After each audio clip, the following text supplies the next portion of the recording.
अस्सलामुअलैकुम गाइस, उम्मीद है सब खैरियत से होंगे।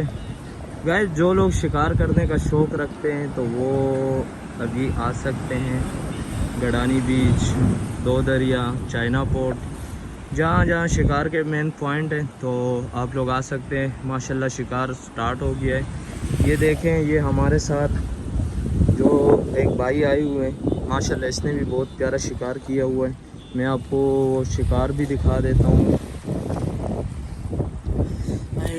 ये देखें नाजरीन, ये आप देख सकते हैं इतने बड़े बड़े दाने, जो कि 1 से 1.5 किलो 2 किलो तक एक एक दाना होता है।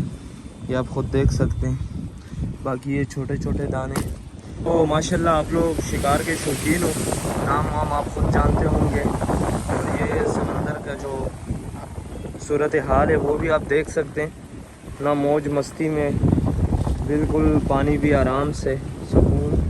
ये भाई भी बैठे हुए देखें, ये भी अपनी मेहनत कर रहे हैं, शिकार कर रहे हैं। वो भाई सामने देखें, ये स्टिक यूज़ कर रहे हैं।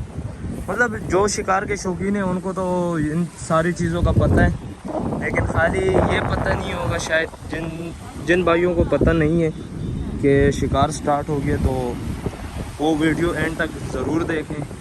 और मैं आपको आगे भी और भाइयों से भी मिलवाता